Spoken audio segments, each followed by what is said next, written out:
85% அரசு பங்களிப்புடன் சுமார் 5 லட்சம் கால்நடைகளை காப்பீட்டு திட்டத்தில் கொண்டுவர நடவடிக்கை எடுக்கப்பட்டு வருவதாக அமைச்சர் மனோ தங்கராஜ் தெரிவித்துள்ளார். கோவையில் பேட்டியளித்த அமைச்சர், ஆவினில் தினமும் 36 லட்சம் லிட்டர் பால் கொள்முதல் செய்யப்படும் நிலையில் பால் கையாளும் திறனை 70 லட்சம் லிட்டராக உயர்த்த கட்டமைப்பு பணிகள் நடந்து வருவதாக அமைச்சர் மனோ தங்கராஜ் கூறினார்.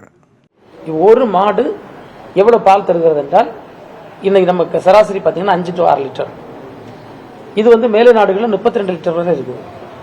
அப்போ இதை நம்ம குறைந்தபட்சம் ஒரு 10 லிட்டர் 15 லிட்டருக்கு நம்ம கூட்டணும்னா விவசாயிக்கு இது காஸ்ட் பெனிஃபிட் கட்டுப்படி ஆகும்.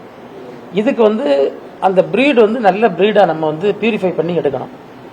அதுக்கு தான் நம்முடைய நேட்டிவ் பிரீடெல்லாம் இன்னும் நல்லா எப்படி பண்ண முடியும், நல்ல பிரீட்ஸை கொண்டு வருவதற்கான பல்வேறு முயற்சிகள் நம்ம எடுத்துட்டு இருக்கோம்.